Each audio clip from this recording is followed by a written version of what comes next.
রাজধানীর উত্তরা আজ এক ভয়াবহ ঘটনার সাক্ষী হল। দুপুর 1টার কিছু আগে মাইলস্টোন স্কুল অ্যান্ড কলেজের কাছে বিমান বাহিনীর একটি প্রশিক্ষণ বিমান হঠাৎ করেই বিধ্বস্ত হয়ে পড়ে। মুহূর্তেই শিখা ধরে যায় বিমানটিতে। চারদিকে ছড়িয়ে পড়ে আতঙ্ক, শব্দে কেঁপে ওঠে আশপাশের ভবনগুলো। ভয়াল সেই দুর্ঘটনায় প্রাণ হারান ফ্লাইট লেফটেন্যান্ট তৌকির আহমেদ। আহত হয়েছেন অন্তত 23 জন, যাদের মধ্যে কয়েকজনের অবস্থা আশঙ্কাজনক। নিহত ফ্লাইট লেফটেন্যান্ট তৌকির ছিলেন এক প্রতিশ্রুতিশীল কর্মকর্তা। পাবনা ক্যাডেট কলেজ থেকে পাশ করে বাংলাদেশ বিমান বাহিনীতে যোগ দেন। মাত্র 1 বছর আগে নতুন জীবনে পা দিয়েছিলেন। বিয়ে করেছিলেন ভালোবাসার মানুষকে।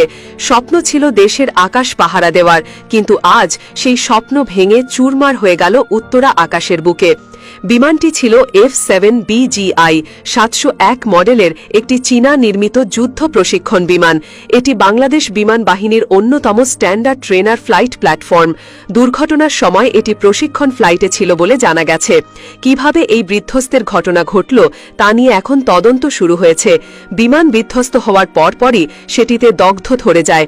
ধোঁয়ার কুণ্ডলী আর শিখা, লেলিহান শিখা মুহূর্তে ঢেকে দেয় দুর্ঘটনাস্থল।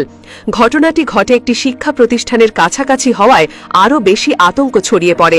আশপাশের অনেক শিক্ষার্থী, শিক্ষক এবং পথচারীও আহত হন। ফায়ার সার্ভিসের 8টি ইউনিট ঘটনাস্থলে গিয়ে দ্রুত শিখা নিয়ন্ত্রণে আনার চেষ্টা চালায়।